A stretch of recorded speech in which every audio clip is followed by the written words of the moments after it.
Welcome to the Barbell Strikes Back. I'm James McDermott, joined by Miguel Porter. Miguel, how you doing? Not bad. Yeah. Snow was last week after the podcast. So, well, during Yeah, and after. So yeah. Hey, that was the we first time got we had through like it. a blizzard during a podcast. Look at that, and we Yeah. survived. Isn't that like a weird thing that like go back 100 years, 200 years, blizzard happening right now. This is a serious thing. This is awful. We may not make it, and then flash forward to us. And it's like, we're just talking about CrossFit and coaching and weightlifting on a podcast. It's a weird Yeah. thing, right? You get used to it, which is why, like, I don't know, certain states are still like, it's devastating. Yeah. Even though it's the same snow, it's like, if you're not built for it because you don't get it, then yeah, it can change everything. Yep. And I don't know. I guess we've grown up in New York, so we definitely are used to this. I do wonder what it would be like to live in a place that doesn't get any snow. Would I care? Would I miss it too much? Or like, would it just be nice having it be 70 degrees or 60 degrees all the time during Right. the winter year? Yeah. I don't know. I don't know how I would. I think I'd be okay with it. I don't know. So, bunch of things have been going on here. We just completed January, so that's nice. And going back to just briefly like the goals discussion, I'm happy that I can check one off now. That one of we've talked about setting yourself up for success, making it so that you can just kind of automatically win, or making things at least obtainable and build from that. And one of my goals was just to do 10K steps plus each day in January. And now it's February, and I feel no compulsion to try to get 10 today. I'm just Mm. going back to the original goal that was set last year of 7K. That's it. And if more happens because I'm doing stuff, cool. But there's Yeah. I need to break the streak today so it doesn't become a thing, Mm. because it doesn't need to be a thing, you know? And that was one thing that I was not worried about, but like, all right, don't make this a new thing, because there's still a core thing. There's still Yeah. just you just wanted to cover this distance. 7K was the baseline that you wanted to hit. And then just doing this now for just a jolt in the new year was just like a mini challenge. And I've never done this before. I can't verify that ever in my life I've walked 10,000 steps in a day, every day in one month. But now I Yeah. have, and now we can be done with it. Yeah. So it's nice. Yeah, it's nice as things kind of fall off, and I don't think I'll replace it with anything really. So, but there's always the opportunity to add something later on. Right. Yeah. Have you changed any of your goals that you set out a month ago, or any of the things that you were kind of working on to kind of see if they would pan out or not? Um, I don't know. I guess I did. I did dry January for the first time. Oh, Um, interesting. which like I guess I was planning to do, but it wasn't really like a goal. Hmm. Um, like I'm not like a person who drinks very often, I guess you could say. That's all relative, of course, but um, like I'm not usually the person to have like any alcohol in my house. So it's more like when I go out to dinner or, just on a weekend or something. And um, yeah, I think just with this, like adding in the triathlon training and like a few more early mornings and here and there, I just wanted to like feel what it would feel like to Hmm. not drink for the month. Um, and yeah, got through. I think That's great. yeah, it's interesting again as a person who like doesn't drink a bunch because it almost gives you an excuse to not go through with it. Like there were a few times where like even this weekend, like we had the coaches dinner yesterday, um, Hmm. and I got a non-alcoholic beer, and then I had a friend in town Friday night and got like a little mocktail, whatever thing. Um, but as someone who doesn't drink a bunch, it would be easy for me to go like, oh, I could just drink tonight It's not like I'll be drinking the next few days in a row or something. Um, Yeah. but yeah, so I would say that that was probably the toughest part of that, but it was interesting just to go through. I'm sure that within my time of like being in adult drinking, I definitely have. I used to do it actually quite a bit of like, all right, for these next couple months, I'm not going to drink anything. But I don't think I've done it in a while. So yeah, No, that's great. Look at us. Look at us having nice, healthy beginnings of the year, and hopefully yeah, the rest of the year pans out like that. But it's just so it's like you didn't. Neither one of us tried to revamp our entire lifestyle. We just did one little thing, and it was and both of them were just kind of to see if we could do it and finish it out. And now you may decide sometime in February to have a drink, and it's completely okay. right. It's not taking over your life in a negative way, or you're not going to feel guilty or bad because like, oh, I went 40 days without a drink. And it's doesn't have to be a thing unless you make it a thing.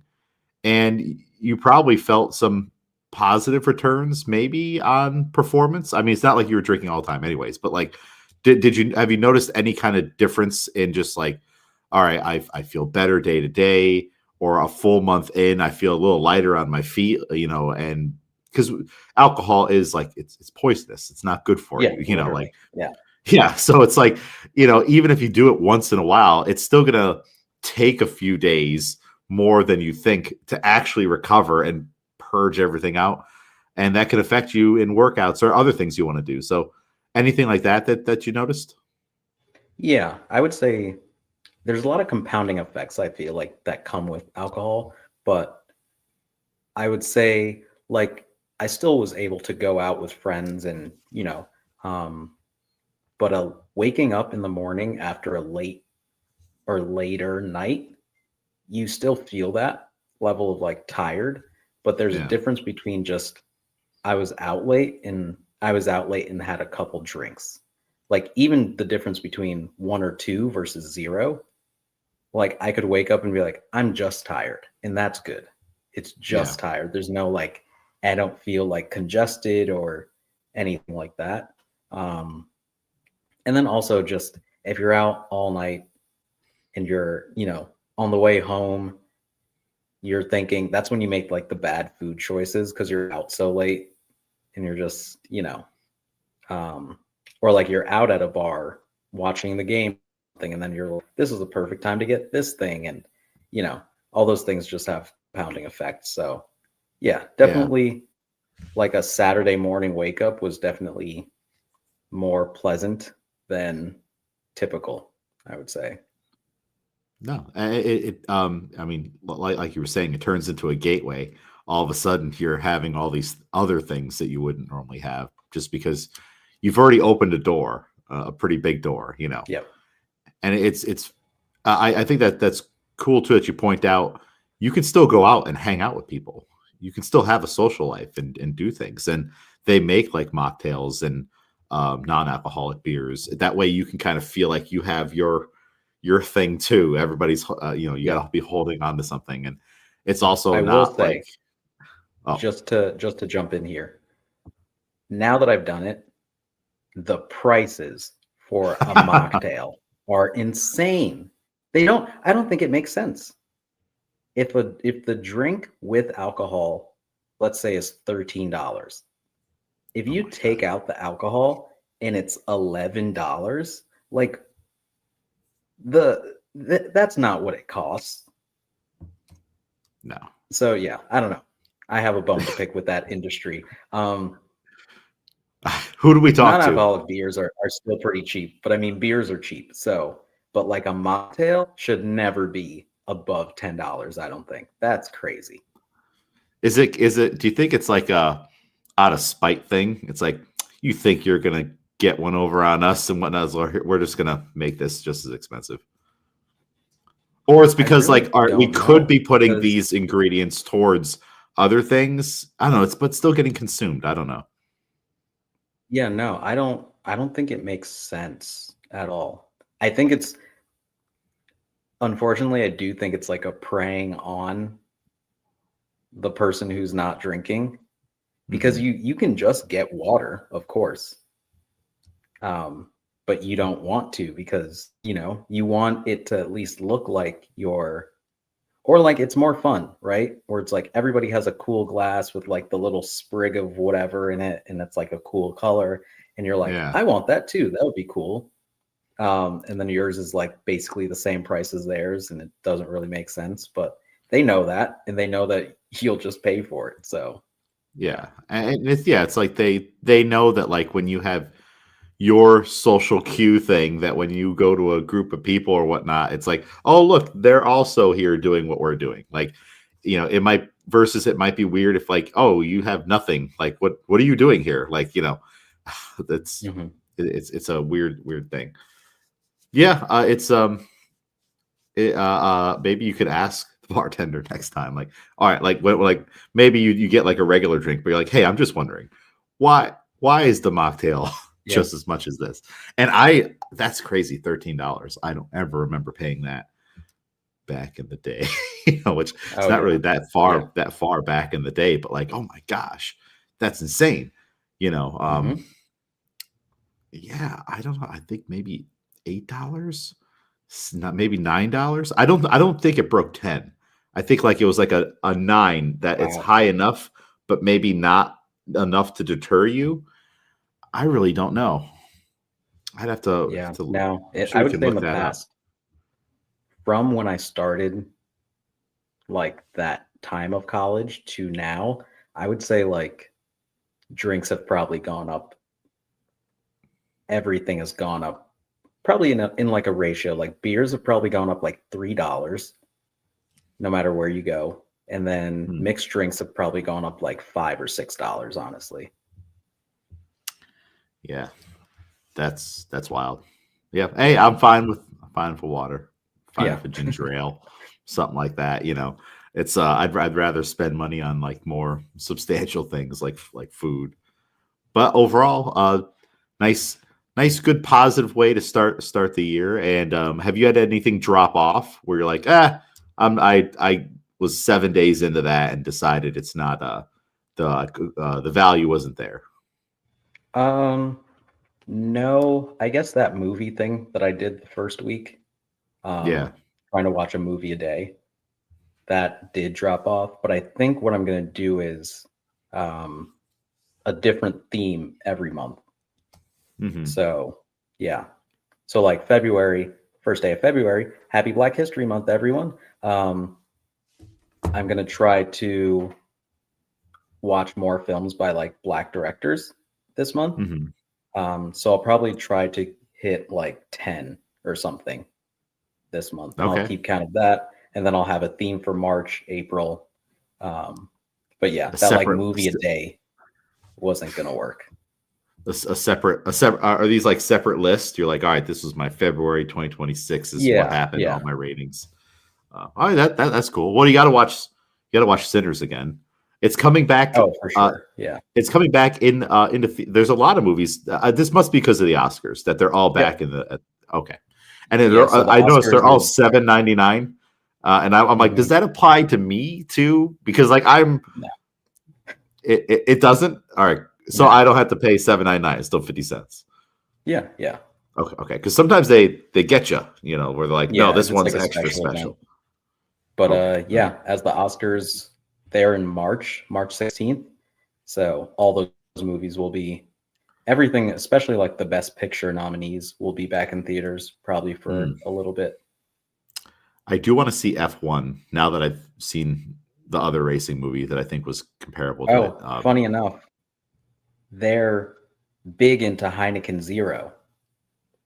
The movie was like an ad for it, but I think F1 Really? has a deal with Heineken Zero overall, obviously because their drivers aren't like drinking alcohol, I guess. But in the movie, those later out.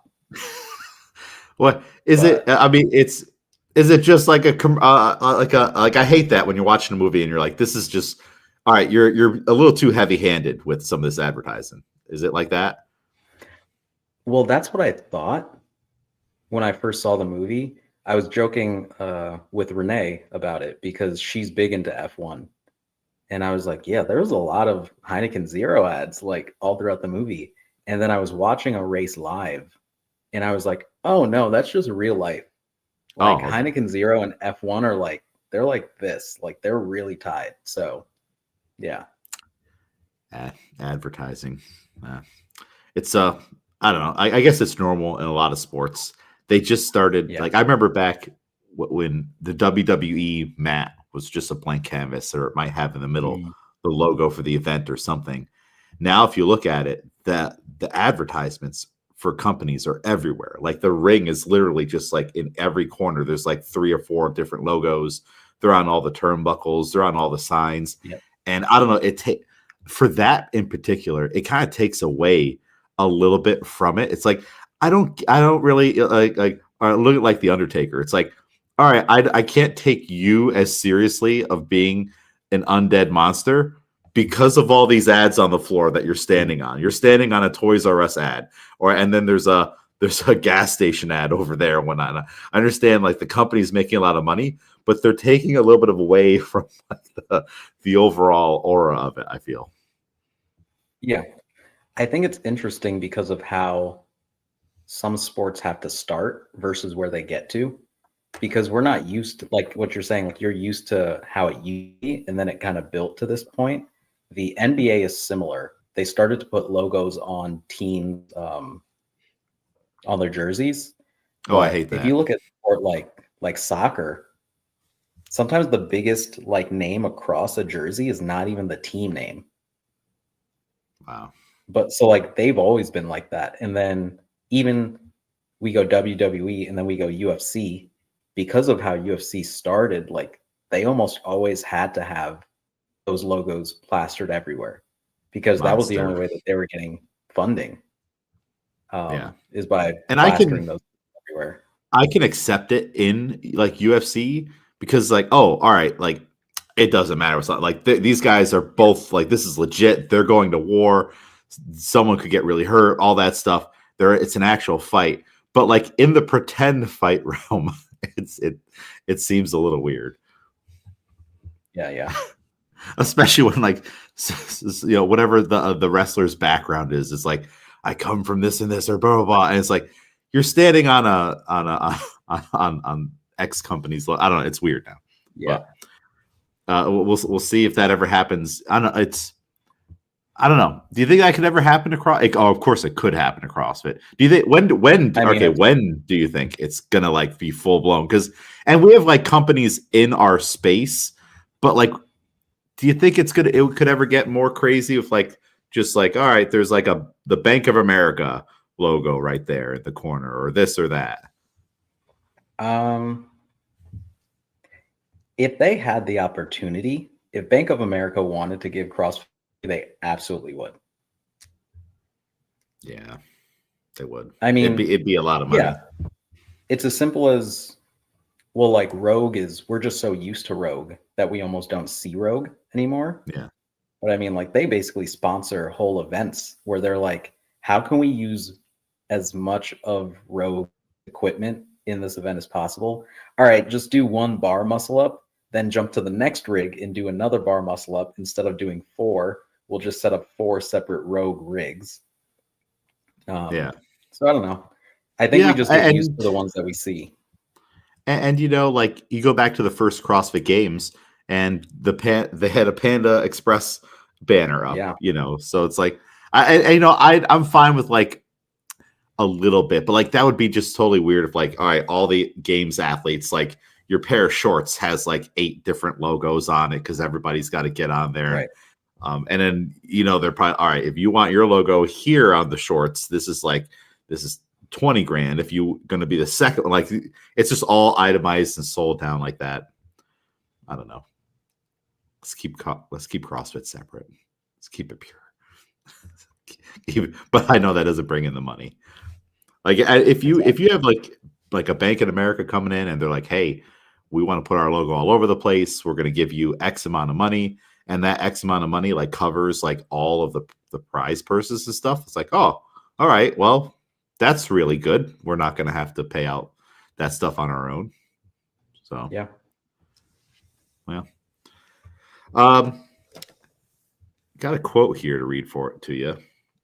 This is it's an excerpt from School of Champions, so weightlifting documentary film on the Bulgarian national team, and in the quote, Abaziev, the national coach, is talking to his athletes about how they can't get overconfident, and also how training should kind of feel and be, and why the training is like it is, because the training is brutal.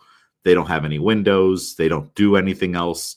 They're lifting multiple times a day. They're hurting, aches and pains, all of that stuff. So let me read this, and then we'll see if we can apply it to our modern day lifting here. So he says, "Don't be too self-confident." Where's the next?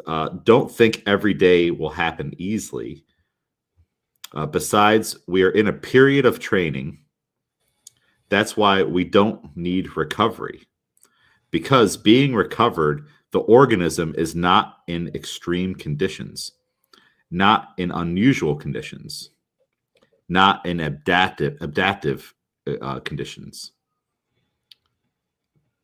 And that's essentially it. So, of course, we need training stress to make changes, right? Like the body has to there's got to be a reason why it's going to get stronger. It's because this stress is always being placed upon it. And so if you can do hard training, but then if you take 5 days off after that one day, it's just never going to happen. Like there has to be like a consistent stimulus that's going on. And as an athlete yourself, you can't expect things to be easy all the time. Like, and you guys have experienced that in Barbell Club, where all of a sudden it's like, this is just all the time. It's awful. It's Yeah. hard. It's hard all the time. That's like one of those things too. So what do you kind of think about this whole concept of you can't get too confident with the training, and you can't expect it to be easy all the time, which means there's going to be bad and really hard days in training. But even all of that is still going to contribute, because in the condition you're in now, it's an environment that is going to prompt you to grow versus getting too comfy and things are too easy, and maybe even you look forward to it too much. So what do you think about all this? Yeah. The way that I'm looking at this, it's almost as if he probably didn't even intend it to be this positive of a quote, but I kind of see it that way, almost like a reassurance. Again, I think maybe his initial intention was to, based on the documentary, like they hit a point where a lot of those boys were like, this is insane, almost, and they were like, we need a break. So maybe he was more against that, but I guess on in today's training, in a positive sense, it is that thing of we do our ratings on the card, and it is good to make all your lifts in a training session. And maybe if it feels good, like there's easy and good. So I guess it should never feel easy, but you're like, I got through that. And sometimes like missing, there's a difference between just like, technically I'm not doing things correctly, and like, this is just really hard for me to get all these sets in. And yeah, I think it's like we said before, like that's when it hurts is when the reps start. Almost your body needs to know that it has to change in order to get these heavier weights or get more reps. And if everything that you're doing is easy every time, your body's comfortable, so it'll stay the exact way that it is. Yeah. So like a lot of bodybuilders, either they'll go super heavy to the point where they're just doing almost like partial reps, or they'll do just so many reps that their body starts to feel like a stress towards the end. And the same thing for us. It's as we get heavier week by week, some weeks will be easy, but when we get towards the end, they're supposed to feel difficult. And when our body feels that and has to respond and change, that's when the growth happens. Yeah. And even just look at like the adaptation that comes with being able to push through a set that feels hard. Like, I don't know if you remember the days of like when like, oh, a little resistance on the back squat, no, bail it, like, Mhm. or putting a bar down early versus bringing it back down and trying for one more rep. That takes a lot of mental adaptation, and it takes a lot of times to show yourself, no, you could probably make this next rep. You really don't want to, but you could probably make it. And then just the internal physiological stress of the strain of that set, or holding onto the bar to go for one more hang snatch or do two more back squats when it really feels like three was it. That all just takes time, but it makes you stronger on the inside and out. And it's a cool thing to see. But if you go across the hall, you might see people who don't have the experience because they don't back squat or squat 3 times a week or have been doing it for years on end with such consistency that they might be going for a PR and it feels a little hard and then the bar slides off. They're not going to stick with it. They don't have that adaptation yet. And really, right when that set was about to get really uncomfortable, like that next 5 seconds was just going to be the hardest 5 seconds, and it feels like 30 minutes, right? It always feels way longer than it actually is. I'm sure you've watched many of like your PR videos, and you're like, that, like, seeing it now, like, this is totally different. Like, it felt like 5 years that bar was on my back.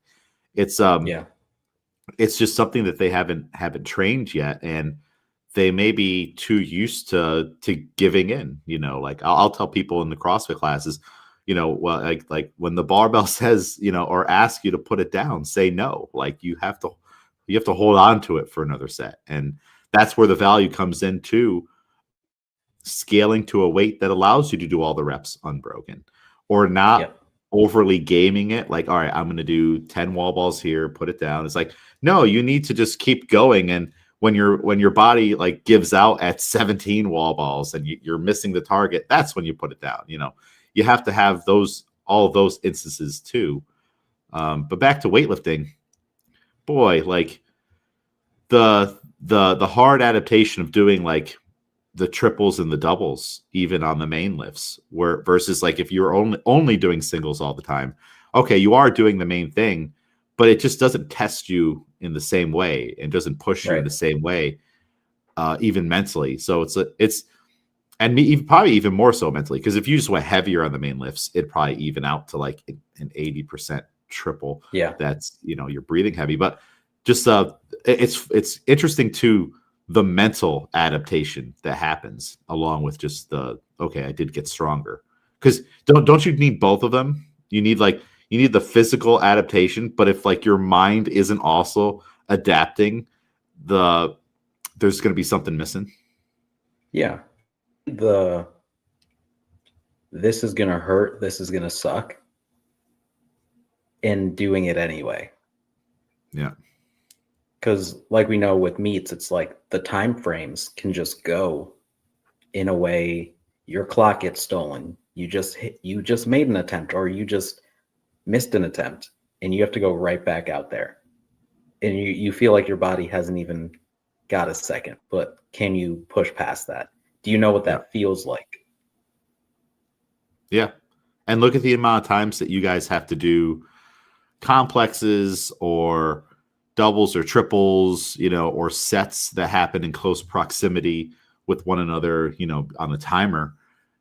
It really should be like, oh, okay, I missed that lift. It was really darn heavy. It was my second attempt. Oh, my clock got burned by the next person. And now I have 40 seconds to get back out there and do it again. All right. No problem. No problem. But like, if you kind of crumble under that situation, well, it's like that whole situation is a natural part of the sport. It's what could happen, and I think a lot of times maybe people train in a way that like it's too perfect. It's all right, I get my 3 to 5 minutes of rest all the time, and I hit my single reps, and they're at these percentage ranges.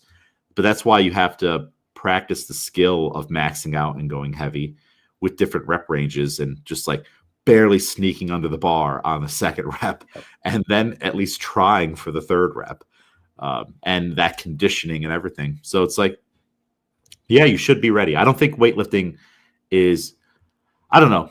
Sometimes people like, they call themselves a weightlifter and it's like a badge of honor thing. And it's like, well, now I don't have to ever be in that situation. But it's like the sport itself could get you in that situation where you're still out of breath. You just missed that jerk. But you need to like muster the courage now, right? You have to be like a courageous person. That's one thing that, one of the attributes that Donnie Schenkel says a weightlifter should have, that they should be courageous and fearless. Like those are two things. And you can kind of only get those two things from like really hard training, right? Yeah, for sure. Do you ever think about those attributes, or like when you think of like a weightlifter, do you ever think of like fearlessness or like courageousness? Like they have, this person has like great courage. And if you do, like kind of thinking back, like when you're watching so many local meets, like you kind of know it when you see it. And then when you don't see it, you're like, I feel like that might be what you're really missing here, a little bit. You ever notice that? Definitely. And because I watch a lot of international weightlifting as well, there are so many times where I see people make their way under something that I have zero clue. And you can tell that you can tell that their training reps are probably super hard just because of you're like, that pull was so slow and you got under it. And then your stand looked super hard, but you stood it up, you got the jerk. And yeah, even again at local meets too, there's sometimes you're seeing a weight move and you're like, there's no way. And a person goes for it. Yeah. But yeah, that's a thing that you have to push past. And we all have our moments, and it's something that all of us could probably get better at, where, if you rewind the tape, you see how high the bar went. But for us, it's like, oof, that felt close. Where you could probably just get it to hit your mid thigh, and you should be under it. So you see it a lot. Just high enough. I think. Yeah, when you watch enough weightlifting, like you see it where you're like, oh yeah, that person is super brave. And I think more than a lot of other sports, you can see it because, like track and field, you can kind of only go so fast, and you kind of know where those numbers are. You can have a great day, but there's a difference, I think. I think in timing as well, and going, okay, you just got crushed by this weight. Now you have 52 seconds to go to it again. Or even if you get the first 2 minutes, you clarked it the first time, and you're like, all right, let's see what this person's able to do. And they know how it feels, and they still decide to go for it. Yeah. That's something that reminds me of like kind of like our more core experienced group, that like years ago, let's say like maybe like 2021 or so, like if you guys were going for like a big lift or just like a heavy work set, and like you did like it wasn't even like a full attempt, right? Like maybe a half went under it, or you deadlifted it or something, but still take the amount of rest that you would have if you had completed the set. Right. It's like, well, you didn't even do anything. Like rest 30 seconds and get back on the bar. I feel like I haven't seen that like in its full old form in a really long time in the group. Now you guys might like miss something or like pull it, and or like you might be like, no, what's going on? And then you might actually take a few steps back and step back into it and do it again. Yeah. Versus like, all right, let me go sit down and I guess I'll rest another 3 minutes, and it's like, all right, so that's 6 minutes and no lift done in that time. And what are you doing? What's going on over there? Yeah. Do you remember those days when it would almost be like, all right, that was an attempt. Now I'm going to go kind of rest. Right. But like, yeah, I feel like it's because you guys are like more hardened mentally. Like, of course, the physical strength is there, and you've been in enough situations where you're like, no, I can come back and make that lift. So let me just do it now, because I also want to go up. but I would maybe attribute it more so to like a psychological adaptation. What do you Yeah, think? I think so. I think a lot of like getting back to it, it kind of shuts your inner monologue off. Hmm. Like if you go back and you sit down and you go, okay, here's how it felt, here's what I was feeling, you're automatically telling your body again that like if we feel that again, we won't get it again. Yeah. If you're like quickly just like, okay, didn't do it. All right, right back, just more this time or whatever you need to do. Because a lot of times when we do miss like that, it usually is just like we were a little bit scared. Now I just need to Yeah. move quickly and go for it, and you might have a better chance. Or yeah, I feel like a lot of our like quick comeback reps are a lot closer than that initial miss. Even if we don't make it, I feel like they're a lot closer because you kind of shut those alarm bells off or you push past them. Yeah. Well, and it's completely okay to be scared. You know, that's just a part of I think any sport. You know, to be a little scared, a little nervous, a little anxious. You know, it's just how do I channel that energy into the activity that I'm doing, and I think it's great to take a few steps back and get right back into it, or sit down for a second, breathe, think, and then get up within the next 30 seconds or so, just because like you want to be a fighter still in the fight. And Yeah. if you were in another sport, if you were in an MMA match, UFC match, you can't just like, all right, I got kicked. I need a set. It's like, no, he's gonna keep coming at you. So you need Right. to be staying active in the moment as an athlete. Like you can't think about all the different sports where it's like, no matter what, like if you just got an ace, served on you in tennis, well, you still have to play the next point. There's no, like you didn't do anything during that. That might be mentally defeating, but you still need to go. Like every, so many sports, I think maybe the majority of sports are going to have like another play happening in quick succession. Yeah. And I think in weightlifting, it may not, I mean, maybe in competition, but like in training, it may not always be like that, but it certainly can, like it's like, Mhm. okay, I mean, like when I used to do stuff like that, I was like, well, I didn't do anything, that I had like a mental thing and I deadlifted it, or my pull didn't feel right and I didn't feel like changing it. So I tried to pull anyways. And then I realized it wasn't going to work. And then I just dropped the bar, but then you get right back on it. Like Yeah. I think for a long time in my training, I never even had a chair. I didn't sit down, that was just not a thing. I didn't have wood, I didn't have chair, I didn't have kilo plates. And I had an Yeah. old CrossFit bar, and it was like, so it's just kind of like doing it CrossFit style. It's like, like, all right, hit one snatch, load the next one, get a little bit chalk. That was kind of the rest, and like, well, here we go again. Let's do the next one. And then as it gets a little heavier, you just stand there longer. But yeah, I wasn't really a big chair person. I remember I did like sit down during an EMOM once, and that was like that was almost more annoying than like just anything. It's like, oh, I just sat down, I get back up again, and I'm like, I feel like I'm spending a large portion of this doing a snatch or a clean jerk and then sitting down and then immediately sitting back up again. Like it's not doing anything for me. um Yeah. so going back to the quote, don't let yourself get too confident. what I feel like there's of course context missing from the beginning of this, of like what was he saying before that, or what Right. happened. Like I wonder what. So he says, don't let yourself get too confident, and then the next sentence is about not, you don't need to rest, and you don't need to recover. Well, I don't know. Is that like, maybe do you think that first little sentence is from something else, or does it kind of feel like it fits together? Yeah. I Let me find think it here it's again. almost, I mean, their team had a lot of success. So maybe I can think about it as like they were winning,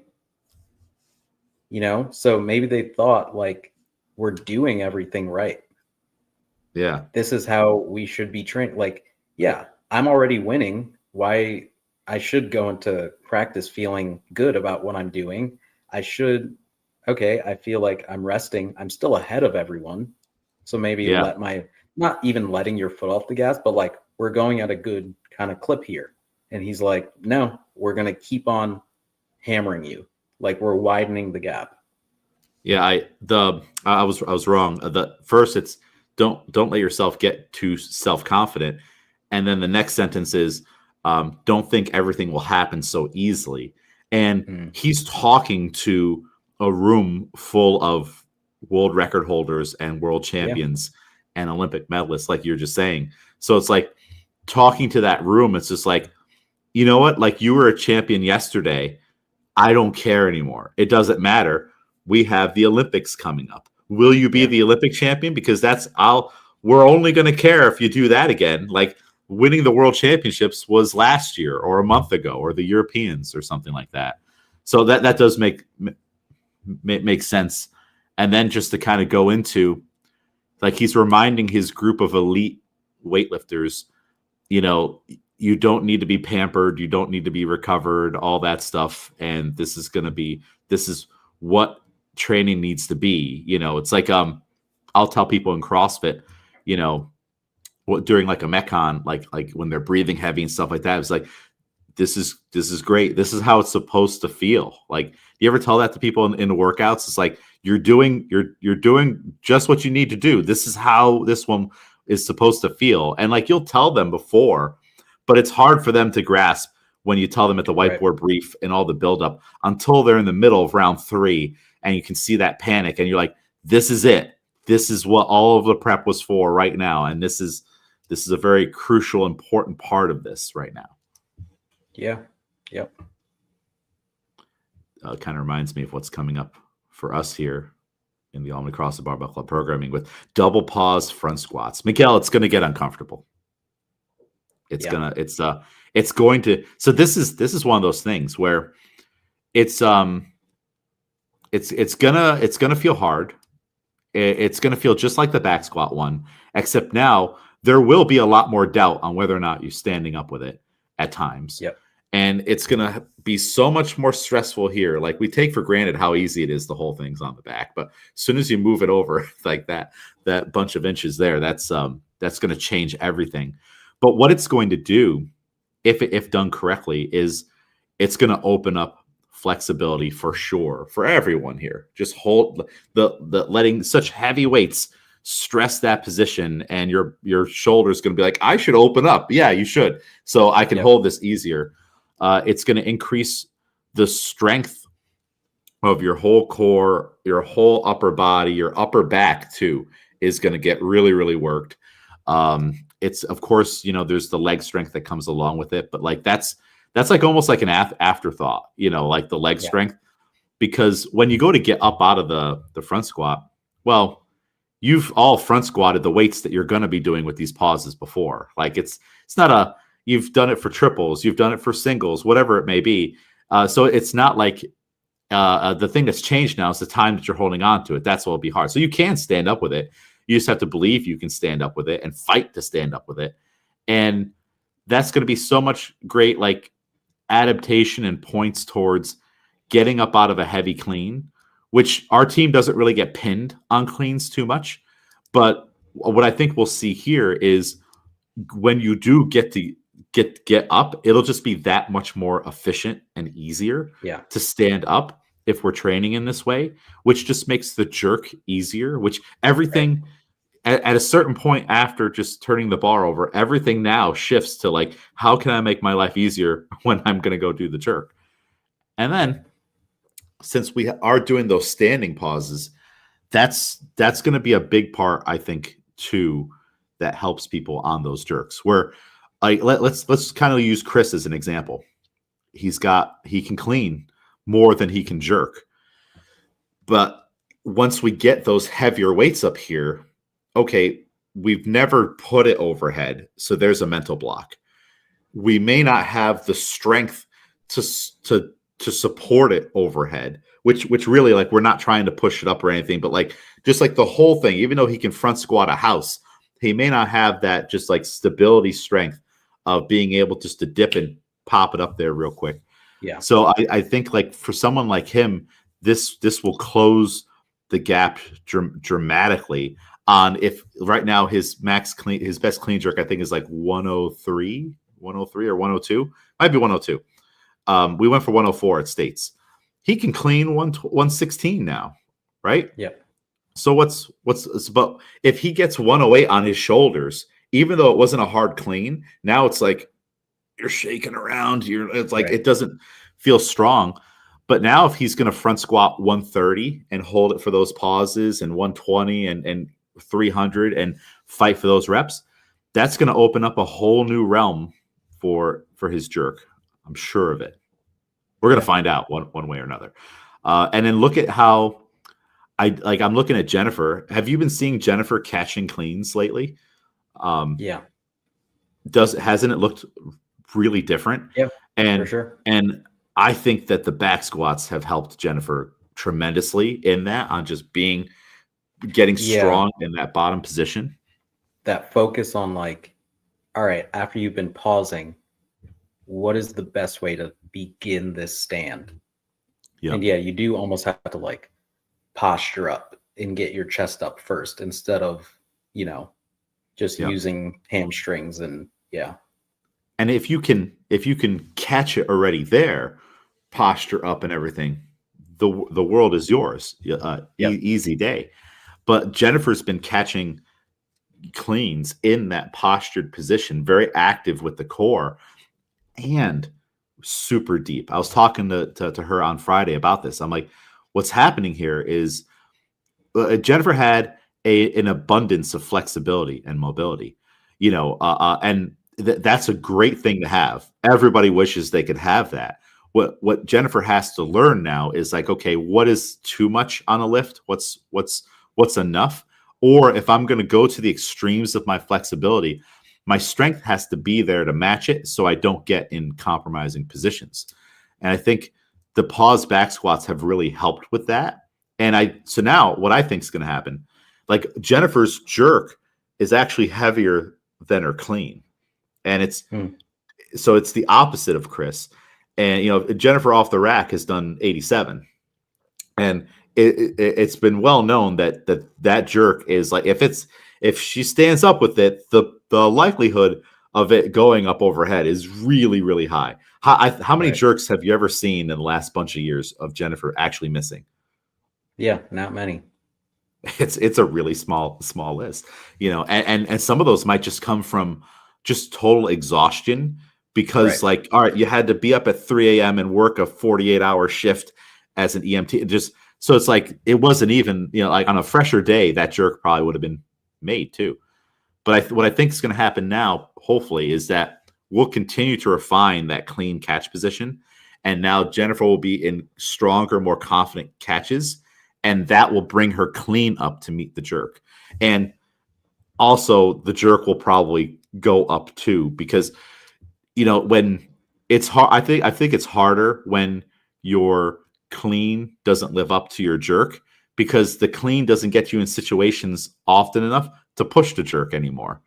So you kind of have to go off of the rig. So it's almost a worse position. I don't know. They both need to be brought up, and they're both tough positions. But I kind of feel like that might be the tougher one. What do you think? Yeah, I mean, again, it's a technical thing. I think when you've got the clean and not the jerk. So I think like on the right day, you can figure it out. Even if your jerk is great, a clean that's hard really wipes you out. No matter how good your jerk is, no matter how secure is, if it takes you 6 seconds to stand up your clean, like you're moving the entire time up, but like it's fighting you, that jerk is going to be super hard. Yeah. It's always fun, like especially like within the last like pocket of years, where Jennifer would be at a meet and clean like 80 or 81, and like it was a hard clean, right? And then like I'm like, oh, all right, I think we got it now because I know about the Yeah. jerk, but other people don't know about the jerk.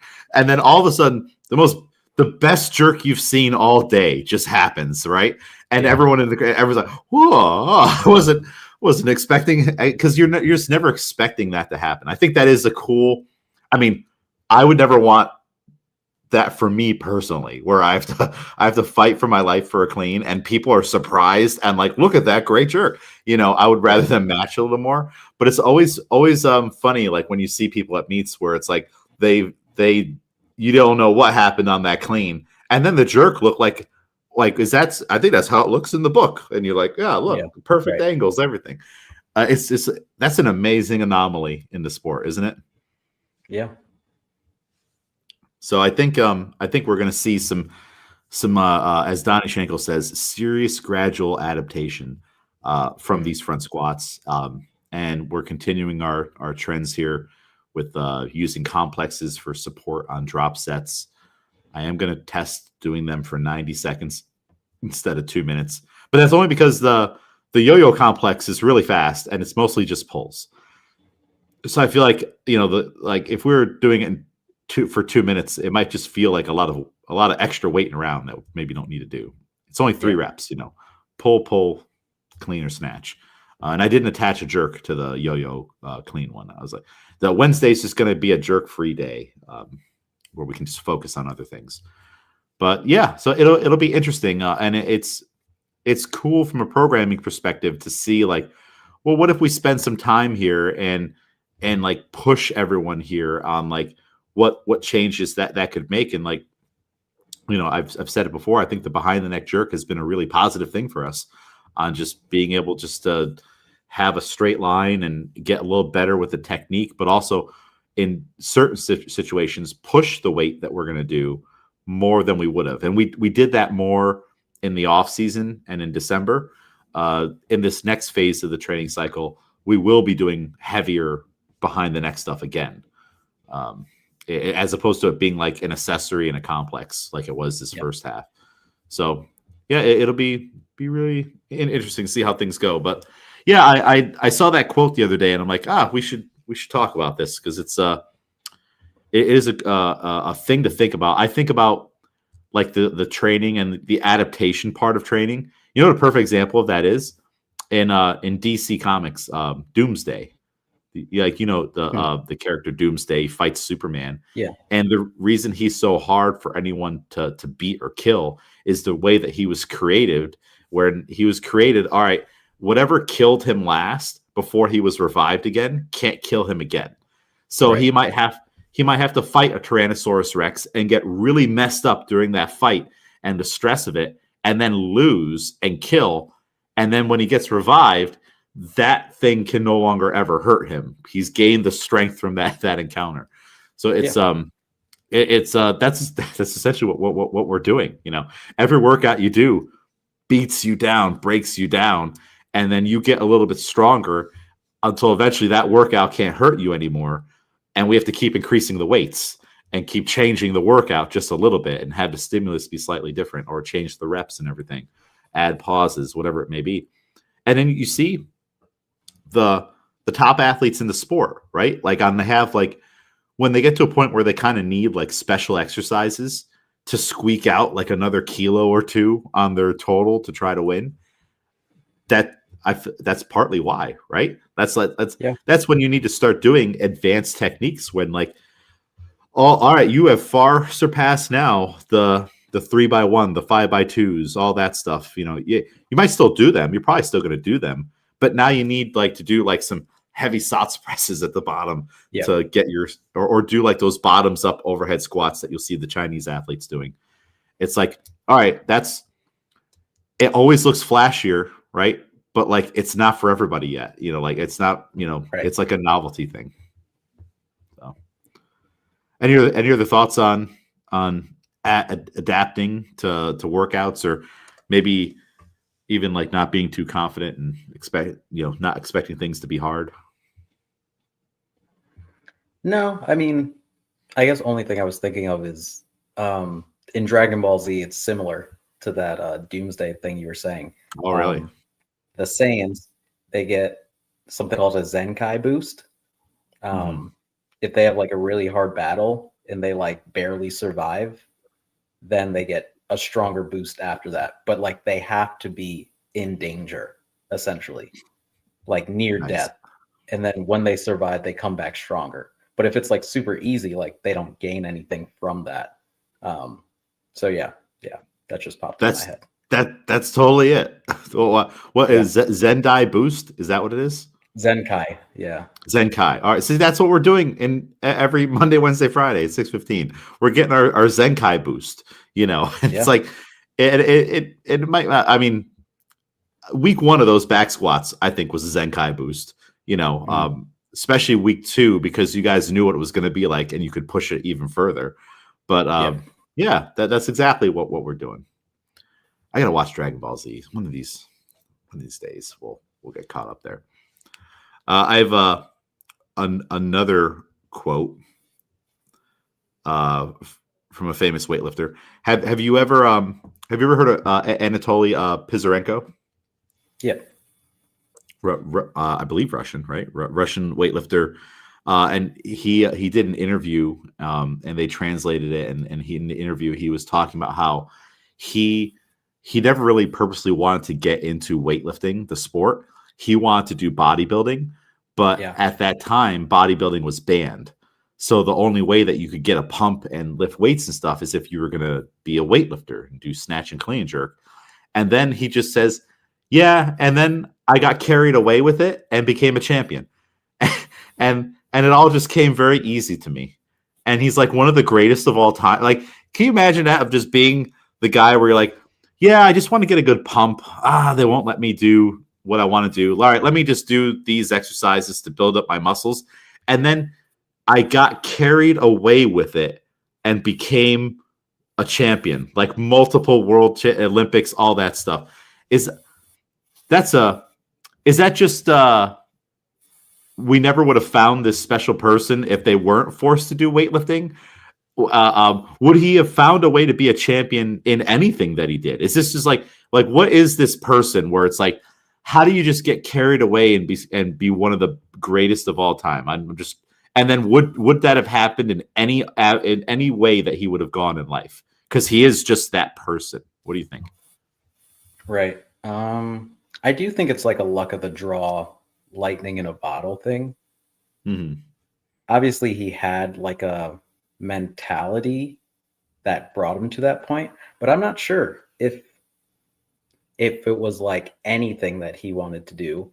I think it was mostly motivated by that bodybuilding wish Hmm. where, you can see changes as you're doing weightlifting, but again, probably for him he was thinking like, well, if I go heavier in weightlifting, this will also make me bigger. This will also make it go faster. Like we're saying with like with like these adaptations where you're seeing like, oh, when I work really hard on my squat, my quads look great the next day.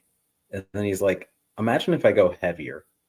Yeah. Imagine like I think it's one of those things where he probably would have gotten success in other things as well, but I think specifically it just worked out where he was probably just made to be one of the better weightlifters.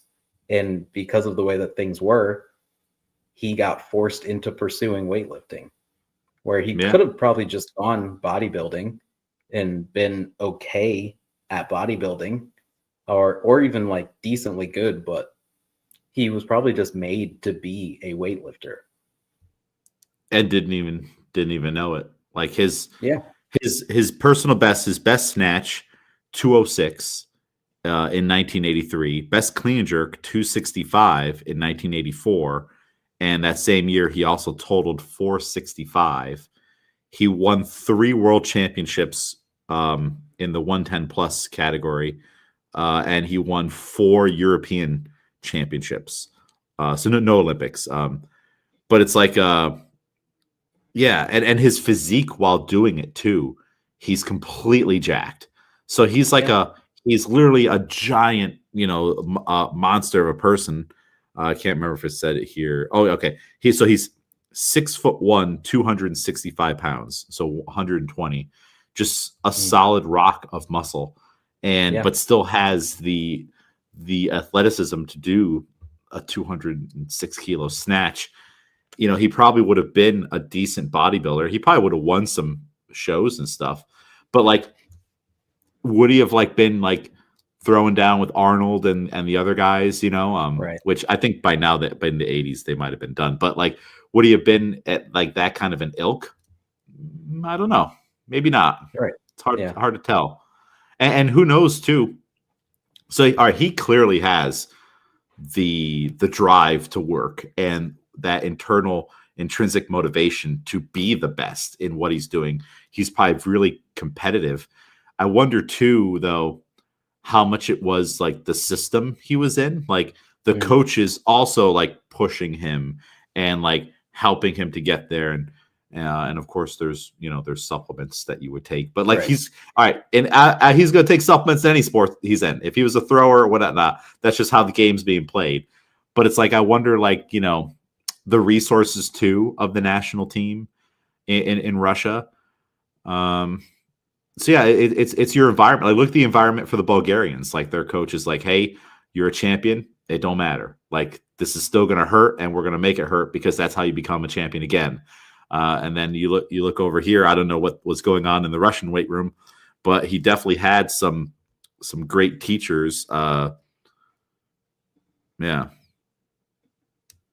Oh, okay. He got caught in Canada customs with in possession of steroids and was given a lifetime ban by a Soviet weight. Okay. All right. Not every story ends happily, but that's sport too. But I just think it's I just love the way he says it. I just got carried away, became a champion, Mm-hmm. and that's probably like with all things for it. But so like you have to have the quality, like you have to be courageous, you have to be fearless, you don't want to be too self-confident, you don't want to expect things to be easy. What character trait is this of, I just got carried away and decided to be a champion, and it all came very easily to me? Like, of course he possesses those other qualities, but what quality is this one in particular? What do you think? I think part of it is the ability to spin anything. Mm-hmm. Like, when training's going great, you can be like, good, training's going great. This is going to lead to something great. And when training's not going great, you're going, good, this is really hard. This is really difficult. This is going to bring me on my way to something great. Yeah, it's taking whatever you get and turning it into, this is going to work for me. Yeah. And I think most people like that have like that kind of a mindset, whatever it is that they're doing, they're completely obsessed with it. And you kind of have to be, right? You can't be half in the bag. This has to be your whole life. And if you look at Pizarenko specifically, amongst other weightlifters, I feel like the fact that he looks the way he does, like he clearly wanted to be a bodybuilder, and he has this amazing physique, and he's also crazy strong. And like, you see a lot of weightlifters that don't have both of those qualities, especially in the 110 plus. Right. I think it just shows how obsessed he was, and that's what I kind of pull from when he says, and I got carried away and became a champion. Like, what he's really saying is like, I got really obsessive about this, and I needed to look that way. I wanted to look that way, and the weights helped me look that way. And yeah, I just started winning, and of course, I guess winning becomes addictive too. You want to keep winning. And those Bulgarian weightlifters. All right, I don't know if I don't know 100% that they're obsessed. Of course, they're obsessed to it to a point too. Like, it is different because like some of these Eastern European countries are also very poor, and there's a monetary, right, incentive to it. So it's like, how much can you say that they're obsessed and fully in it on like, I want to be a champion and all these things, versus also it's like, no, I need to make these lifts because that's how I make money, and that's how I can Right. send money back to my family. That's a whole different ball game, right? Yeah. So it's like Yeah. if you have these. Oh, yeah, continue. No, I agree. Yeah. I do think there is a slight difference. I think for this case, it was like his secondary goal. Like, okay, when he couldn't do bodybuilding had to become essentially like the secondary goal. And I Yeah, think that helps, like weightlifting and bodybuilding, how it probably helped him to be obsessed with both, because he probably never skipped accessories. He probably did yeah, some extra because he was like, and then I'll look good. And I think that and also helped him in the weightlifting as well. he's gonna eat to look good and perform well, right? Like he's gonna be dialed in on that and know what's going on. Yeah, and it's like how so if you have like during this like era like 70s and 80s, you have these people who are coming from tough backgrounds, you know, they need to make this money. This is how they're going to make money, and they have people depending on them. They are hyper obsessed with it, and like this is their life. This is what they're doing every day. They're not working like a manual labor job or anything else, and they're being communicated these messages from the coaches, and they're also fearless and very courageous along with being, because like you have to be like to go under the weights that these people are going under during this era. Like I saw one of the greatest clean jerks of all time was the guy weighed 75 kilos and he clean and jerked 222, you know, and it's like to do that, how do you compete with these people? Mm-hmm. Like it's no wonder they dominated, right? Like just the mindset, the systems, where they were coming from, what they had to do to survive. It's like, okay, how I don't know how you can compete with that. And then it kind of makes sense. It's like, all right, if you're over here in America, you're on Team USA and stuff, but like you got to go work a job. You know, you Yep. got to like you're supporting your wife and kids in different ways, and they were successful in some ways, but like no wonder they won or dominated those eras. You know, Bulgarians and Russians. And then it makes me wonder too: is it still like that? What do you think?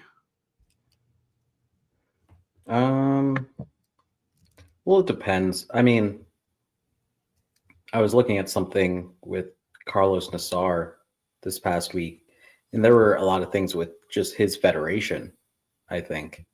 Mm-hmm.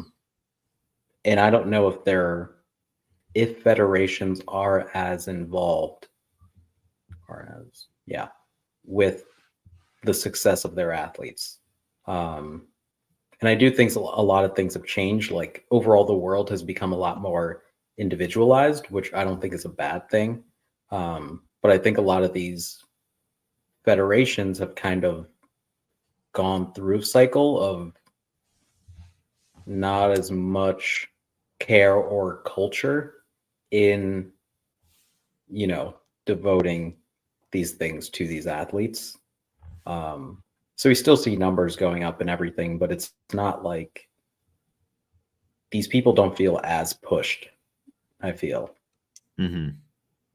And I feel like Interesting. that's that overall. Like you see some teams kind of building in that way. Like I think internationally, like Colombia is a good system where they just have a great team. But even you can see like China's men's team in the past few years, like hasn't been as great. Um, Obviously Bulgaria from where they were to now, it's like they really have 2, 3 really good athletes. And they all kind of train separately. There was a lot of, from what I've seen this past week and read, there's like a lot of things with money, and they're not taking care of their athletes, like with massages and travel and all of these things. And I don't know, maybe it's a lot to do with the systems of like Yeah. why people aren't in this the way that they could be. Yeah, that is interesting when you say that It's like they're not being like pushed by like the the people above them and stuff like that, and or that they're training like individually. Like if you look at those old like videos, you would see like a room full of like Russians, and you're like, oh, they're all legends now, Yeah. and they're all in there training with one another. Or if you look at the Bulgarian video, like they're all in there, like it's team practice, and they might still be doing different things, which it just looks like they're maxing out all the time. Right. Um, but yeah, it's like that would be a big thing that's kind of missing. Even like looking like at Team USA, um, they all kind of train just with their own coach in their own part of the country, and they get together for like those camps every now and then. But like, yeah, imagine if you were just waking up and you're like, oh, hey, it's you again. Let's go push Right. each other Yeah. in the training hall.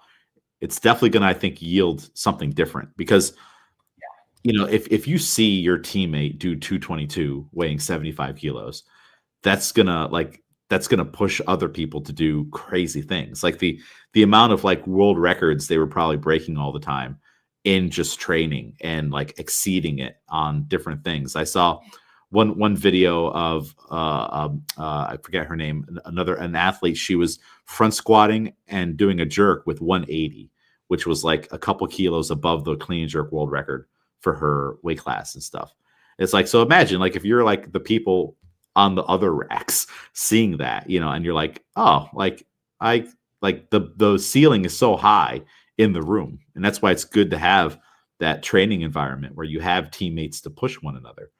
Do you think that would change anything for Team USA? I mean, Team USA is killing it. Like they're doing great. But like if there, let's say if there was like a blank check and you could get them all living in the same training facility that had all the cool stuff, and they were in the room a couple times a day training with each other, do you think that would change anything? I do. I think yeah, there's almost not enough competition within the weight classes. Like, Yeah. there are a few that like we know of, and like when the Olympics, qualifying for the Olympics last year came around, especially on the women's side, there's more. But I feel like there's not enough on the men's side. And I think like forced to being around, I think the only ones is Caden Cahoy and Ryan Grimsland. I think they're the only ones that are the same weight class, but for a time it seemed like they were very similar, and they would like go to camps and like obviously like share bars and racks and all of that. But they train separately. And then, time passes and one seems to be kind of creating a gap. And I don't know if training together would have pushed them both. Just to, like they're tethered. Like every day you have to fight this guy who's right there. Well, and it's like, it is a shame probably that there isn't like that competition, or even like you would create it in a way of where, all right, let's say again, blank check, you have the national team there. You of course have like your top stars in each weight class, but then you're going to have the people that like are closest, like you'd have like three other 94s or whatever weight class. And now there is always this thing of like they're fighting to get better to take your spot. And so they're always chomping at your heels, and that will push them to keep reaching higher. But then it's also going to push you to keep reaching higher because any one of them could take your spot at any time. And now when you go on the world stage, you're that much hardened and that much, better for it, trying to beat those people, versus if you're just training as an island and you're just in a room, maybe even by yourself, you're filming your sets for your social media account, all that stuff. And it's like, yeah, it's not the same as the people in China all training, at least in the same room. And then you're like looking over, what's like because like you may not even have the same coach. Like Hmm. I might be your coach. There might be another 65 kilo lifter, and Schaff's their coach, and they're on the other side of the gym. But the team's all training now. There's just Yeah. different coaches managing different things. Every now and then, you're going to look over there and be like, what are they doing? Yeah. Okay, because you're the number one seed, and that guy. He wants your spot, and then every now and then he's going to look over and be like, they're doing pause front squats. What's going on over there? All Right. right. Maybe I'll just take an extra second at the bottom of my squat. Just little things going on. It adds a whole nother level. Um, I don't know if I don't know. I don't know if it's like a thing that needs to be fixed. It's just like an interesting observation on like, yeah, that is how it used to be when they were all the greatest of all time. If you like look at like who are they, it's so many members from that team and a couple others scattered around. So it's Yeah. like, what were they doing? They were training like this. They were doing hard workouts. They were getting propagandized by their coaches who are like, it's okay to feel this way. You're doing it for Mother Russia or for Bulgaria and all these things. And there's always competition. It's like not only competition with yourself, but competition with people on the team, and then competition with the people that you're trying to beat, which could also be people on your team. Hmm. So it's a interesting thing to work on or think about. Do you think that, all right, so let's take this whole thing. Is it missing in CrossFit at all? Would like if there were like, I know they have the camps, but again, it's like the person at the top of the camp is like so far above everybody. It's like, I don't know if they feel that like people are chomping at the heels to get them. If you brought all the CrossFit Games athletes, like the top 10, and you had a blank check, and they were going to have all the resources they need, equivalent to like a Russian team back in like the 80s and whatnot. Like, hey, this is all government funding. You guys have massage, you have food, it's all, you have your dorm, all this stuff you could ever want, but you're also training with each other all the time. Do you think that would raise the level of the CrossFit athlete versus like how they're kind of like more individual right now? Yeah, for sure. Yeah. I mean, I feel like that's pretty like certain, right? That Yeah, if you I would grab hope the so. best in the country and put them all on one team, then your team's going to dominate because everyone's going to be forced to, you're always competing with the best. So, Yeah. yeah, you'll know Hmm. exactly what you need to do, what you need to get better at. And yeah, I think it raises everybody. Does it change things at all for a sport like CrossFit where like you can kind of see like, all right, that's Miguel's wall ball pace? Like, are there things that are like at least like in weightlifting, it's like you got to go out there and you got to snatch or clean jerk that. It's pretty different thing. But like knowing, knowing your opponent's weakness, I guess in weightlifting isn't really an advantage, like just knowing that they're not as good of a puller or something like that, because they could still pull Yeah. off the lift. But knowing like you're in CrossFit, like how many pull-ups you can do in a row, your cycle rate, all these things, would that because right now that stuff's kind of like I wouldn't say it's guarded, but like people do like look at it and like notice it and try to beat each other with that data. Would that change anything if you had this big team Yeah. I together? mean, if you know that they take 3 seconds per wall ball or whatever, and you know that either you can find the way that they're doing it and see if you can also do it that way, or you got to find, all right, when it's paired up with this is how I beat them because I have to make up Mhm. time somewhere else. But yeah, Yeah. weightlifting, it's different. You can't really ensure those type of things. Yeah. And I guess there would never be a need for like a national CrossFit team unless all of a sudden, you know, a lot of countries around the world had their own and it was going to be at some big thing. But yeah, it's just interesting to if you were to take them and put them in a similar environment to like the legendary weightlifters, like It'd be cool to see what crazy things they could do after a certain point. Like they're going to do some of the benchmark workouts with unheard of times, or lift how much weight they could actually lift as a CrossFitter. Because like Yeah. that's a cool thing about weightlifting. You'll see like some weightlifters that can lift more weights than like the best pro powerlifters. They can front squat more than the world record back squat in another sport, and it's just absolutely obscene.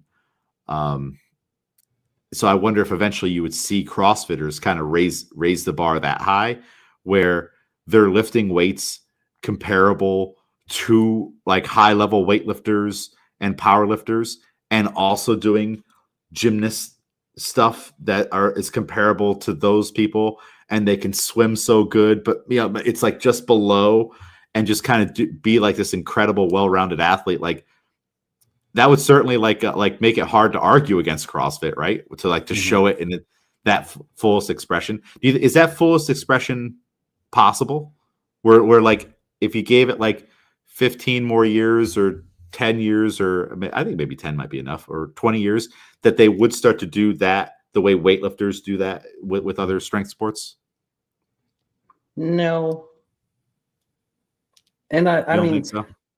I think we've seen things like that, but I mean, a lot of the like comparable squats and things, I feel like weight classes in all of that. Like, yeah, if you're the best weightlifter in the world, obviously, I feel like your back squat is going to be comparable to like a power lifter's back squat, but it's never like, and I mean, we've seen CrossFitters go and do weightlifting, and maybe they're like top 20, but they're not really ever going to be the best. And I think that's because Yeah. you're spreading yourself out. They have so many things they need to be good at. Yeah. Like even if you had a swimming background and you're great at CrossFit, the second you start doing other things, you're going to get lapped by swimmers. Yeah. Because that's their focus. I mean, like you can be a freak athlete across multiple things, of course, but you'll never be, I don't think even like top 10 in anything else. We see it with like football, where it's like on the field, they're running crazy speeds, but then they're like, all right, run 100-meter. And like maybe it's impressive that they get to like trials level, but they're never like a semifinalist finalist because there's just so much that they have to focus on otherwise. Yeah. I can see that. There's so many things to get good at. And then maybe it would just kind of be the thing. Like if it was going to be one thing, it's going to probably be weightlifting. If, and it might even be like, because we've seen some 600-pound deadlifts from CrossFit Games athletes. We've seen 500-pound range back squats and stuff like that. But there is like a big level above that. And I'm not sure if being in like such a controlled environment would yield it. And I mean, because you'd still want to keep the work. Yeah, it's an interesting thing, Like the one example I was thinking of for weightlifting and powerlifting was Boyanka Kostova, 58-kilo weightlifter, and she front squatted 200 kilos. And the world record for the 57-kilo powerlifters was at 57 kilos was 197. So she's doing 3 kilos more than that person was back squatting, but she's doing it in a front squat, which is like insane, So, and she can back squat way more than that. I think it's like 215 at 58 kilos. And also, she maybe had some special supplement problems, but like, it's like, we're talking about like seeing the maximized human performance. It's like, wow, that's pretty good. Do you think if all of a sudden they're like, hey, you're not ever being tested for anything, then do you see CrossFitters kind of break that barrier and just be absolute superhumans and they can do it all? Like, is there a point that you can take CrossFit training past being a generalist, which means you're just going to be top 10, versus being like, oh, you're like an Avenger. You're just a superhero that you can do all these crazy things. If if performance enhancing is involved. I don't think so. Because I mean, like we've seen people try, I guess, but I mean, like you'd literally have to do a lab experiment of like years and like you'd have to do like a super soldier serum. Like you'd have to literally get the person who already has somehow a background in all of these things. And then, yeah, because they couldn't be a real human. Like they would have to, in order to train all those things to get to a certain level, yeah, that would just have to be the experiment. Oh my God, they'd have no personality. Yeah. Well, hey, there's only one way to find out. uh, yeah, yeah. The lengths you'd probably have to go to create that person. It probably is possible to create that person. It probably is. That person might just exist in another sport, and all of a sudden, if resources weren't a problem, and they could just come into CrossFit and just be like a superhero.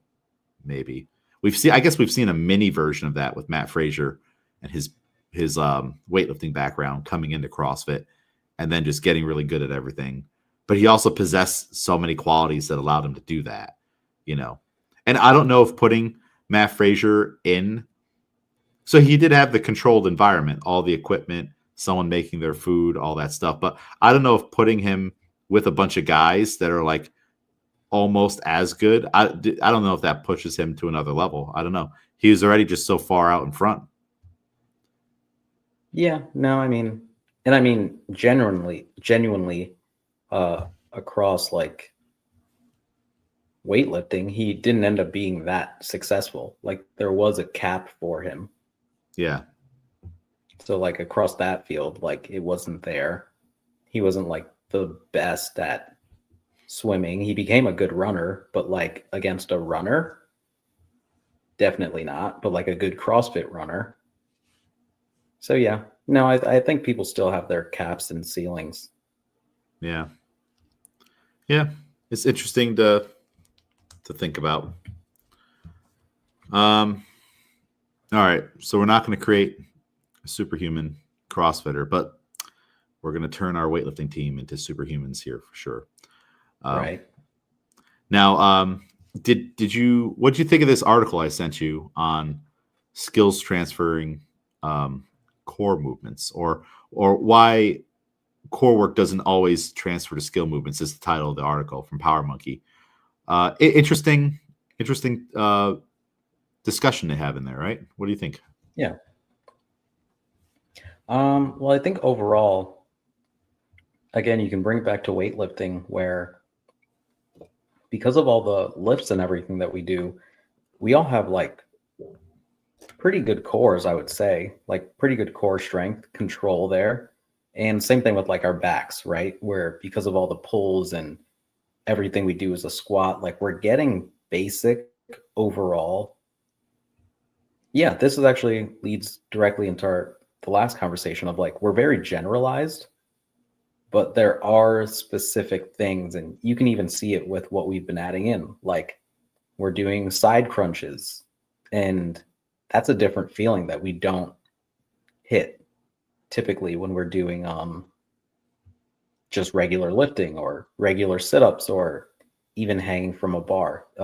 There's so many different ways to hit something that you can be generalized and have general strength, but the specific things are always going to need specific attention. Yeah.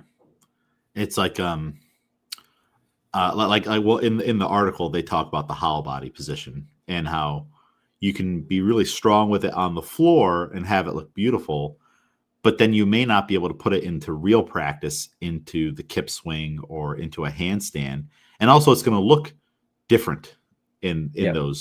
those things. So it's like if we go to weightlifting, even the major lifts for our program that we like try to push to get the main one better, snatches from the hips, knees, low hang, all those variations, they're still just drills. They look like the snatch, but they are not the snatch. That's like the thing, it's like, and you you have to really realize that that's like doing a snatch from the hips is like doing a back squat to make your snatch better. But like if Hmm. until it's coming from the floor in the with the full tempo that you plan to use, it's going to be different. The timing is different. It's just working on a specific part of it. Of course, you want your hollow body to be strong on the floor.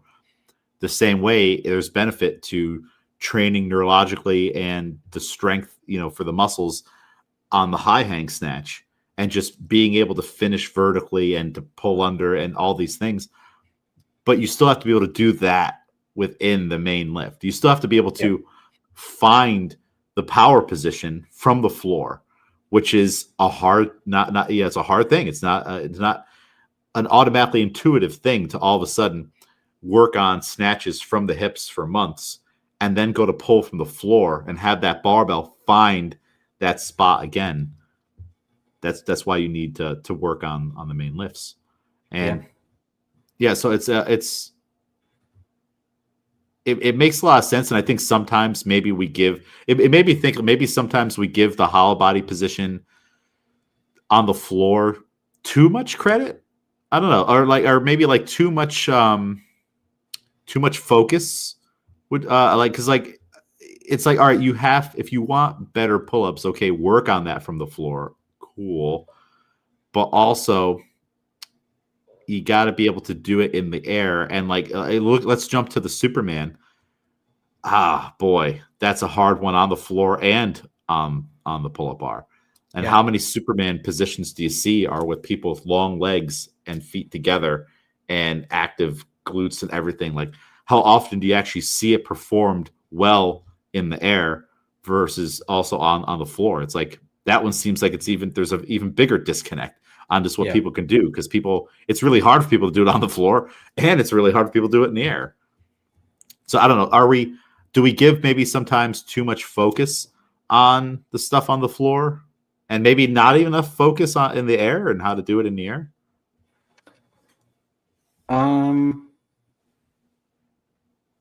I would say it depends on the individual. I think in a general CrossFit class, I think the attention that it gets is appropriate, because I Mm-hmm. still don't think it's not like I can say that I've seen a bunch of athletes master it on the floor and then not have it carry over. But I do think they are separate things. Yeah. So like I wouldn't say like, oh, okay, if we're working on your kip, let's go back to the floor. Like you can, if they just need an overall like general core strength. And I think that's always where you need to start, is just finding those positions on the floor. But yeah, I do think a lot of things need to be specialized as well. Because again, like handstand work, it's a different position when you're upside down, and what does that feel like? Like you can think of like positions and kicking up onto a wall and walking, but it's going to feel different. So your body's Yeah. going to do different things. And so you need to feel what that feels like in that specific scenario. Yeah. The handstand is a great example, and they use that in the article. This past week we had a workout that was 3 rounds. You had to do a 500-meter bike, 50-foot handstand walk, and then max kettlebell swings. And for the handstand walk, I had a couple athletes. I had everybody try it, but I had in the workout itself, Josh, Maria, and Nyla specifically work on. It's the kick up drill. So when we're out in the open space, you practice kicking up, and it can either be a kick up where you bring both feet together, or leave one leg kind of hanging down, and you're Yeah. in more of an L position. But I just had Maria was able to do the feet up together. Josh was able to do a mix, and Nyla ended up doing just the one leg lagging behind, but with some attempts to bring the other leg up. And I Yeah. had them do that progressively across the room and back for 50 feet in the workout. And Nyla wanted to do bear crawls, but I was thinking for Nyla, she's going to do bear crawls so fast because Nyla has a really good engine now, and she's experienced in these CrossFit workouts. So she's going to burn through the bike because she's a strong biker. She's going to burn through the 50-foot bear crawl, just across the room, and have too much time now to do kettlebell swings. And also have gotten no skills practice in ever getting a handstand walk outside of what we just did, especially a handstand walk under the stress of a workout. Being upside down in the workout absolutely sucks. Or at least I always thought it did. It was always a very hard position for me to breathe in. Do you ever notice? Is that true for you too, for handstand work? I think even your breathing is so worked that even the kick up, like controlling yourself, because your breath, and that's your core again. Like once you're feeling like that's sporadic, it takes a lot of work to even kick up properly. Yeah. And then you start to lose focus on keeping your arms supportive and controlling your legs. And then you do too much, But so what I had them all do, though, is still do the 50 feet. Like you're not walking on your hands, but you're going to get across the room by kicking up onto your hands.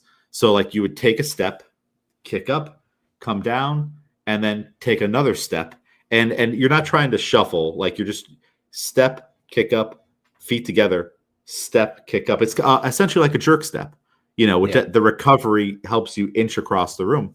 And they were doing anywhere between 10 to 12 of those to get down and back. And so now we are spending about a full minute on each round in a handstand, kicking up and down from a handstand. There's no wall. That changes things psychologically. You're tired. You're out of breath. You're trying to, get your hand position right. At a certain point, they started to make mistakes, like their hands would be uneven, and I'd be like, you got to bring your hands together. So they're also doing things or having to correct errors that might happen if they were out of breath in doing the actual full thing. Yeah. So that's the first time I've used that scaling option for handstand walks. But it's like, well, how about we do as close to the main thing as you possibly can and get that time and practice.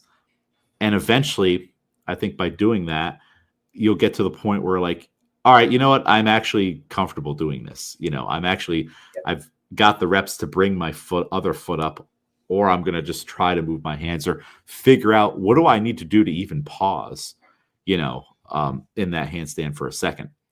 We can do that in the skills practice, but it's a limited amount of time, right? It might be 6 minutes. It might be 7 minutes. Do a couple sets here. So we got to give our athletes time to practice these things. And that's, if we're going back to the kip swing, hollow Superman, I don't think there'd be anything wrong with having people do kip swings in as a pull-up scaling option. You're on the pull-up bar, right? And then maybe eventually do kip swings with a little bend and then go back down. Or like we talked about way back with Pamela Gagnon from the CrossFit Games week, pairing things together. All right, Miguel, you're going to do X amount of these low bar pull-ups and X amount of kip swings, and that together is your kipping pull-up, and then you're going to move on to the next station. And I just got to make sure that it's for a number of reps that's challenging and doesn't take you longer than it would anyone else who's doing regular pull-ups too much. I had a couple people do that a while ago, of doing a handstand hold and then do dumbbell presses, because they couldn't do the pike push-up press, so we needed a vertical press, but we could still get upside down by doing like a wall walk handstand hold for 10 seconds, then do these presses. Have you experimented with any kind of scaling like that, where you're like, I'm going to take this main move and I'm going to cut it down into its two bare components, and that will create the full thing for you? Yeah, I mean, for a lot of the time, before we had the like adjustable pull-up bars, a lot of that was with like a muscle up. You would do, a pull-up and a dip, or something like that, to get both parts of it, because it's not just the kipping, it's not just pressing yourself up, it's both things. So yeah, finding like the rep range that's like you're going to do both of these.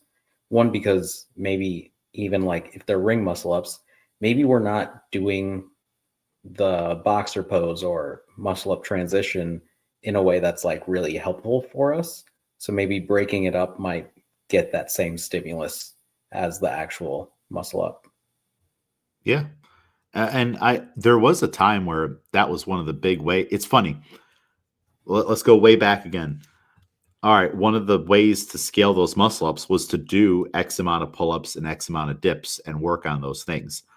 And during that time, a lot of people eventually got their first muscle up. And then it kind of switches for, like the overall consistency community. Well, you got to do the ring skills. And that became the dominant thing.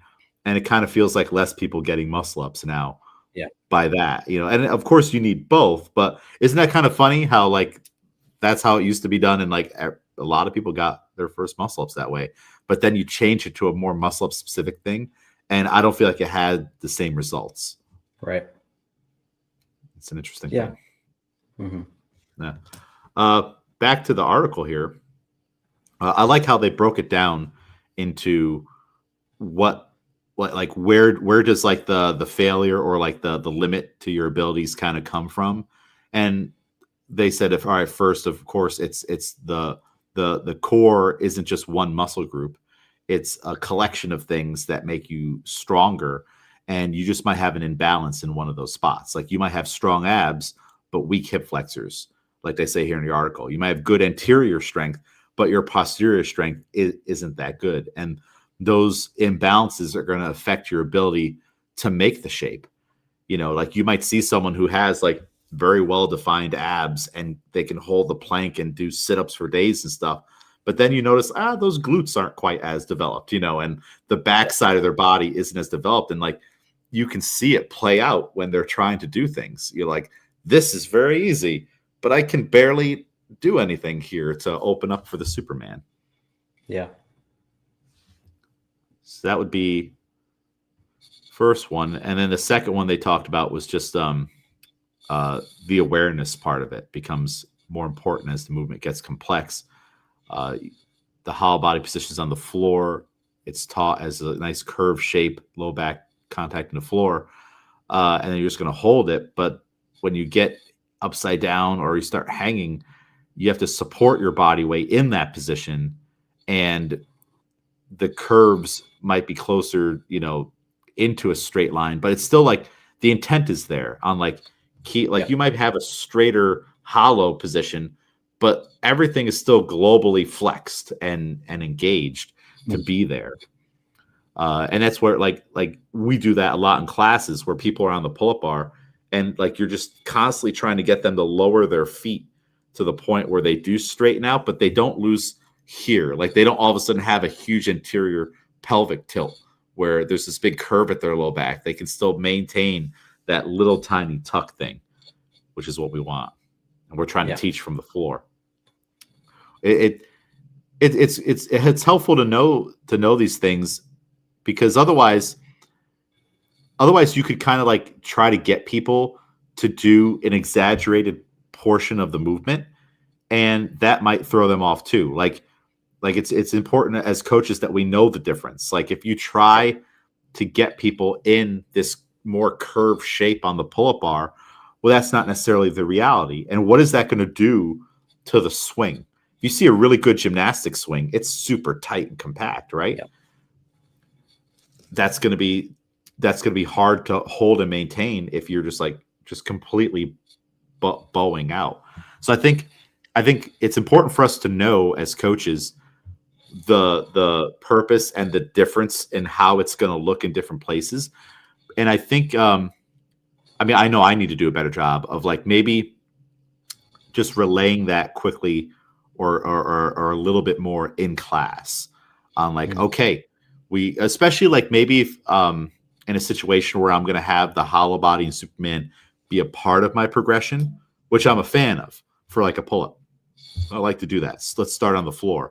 But then as we get up on the pull-up bar, be like, hey, all right, here's how it looked here. Here's how it's going to look here now on the pull-up bar, and show that. It's and then be like, they look a little different, but what I want you to focus on is this thing right here. Like it's okay if your feet stay underneath you if you can like get that little ab strength crunch thing. Although, like the article says, having the strength to do it in a different Right. position versus on the floor is very difficult. So what did you take away? So that was one of my takeaways from the article on like, okay, maybe I can just explain this better, or maybe if at all, just briefly, when the time comes, this is what we're trying to get out of this.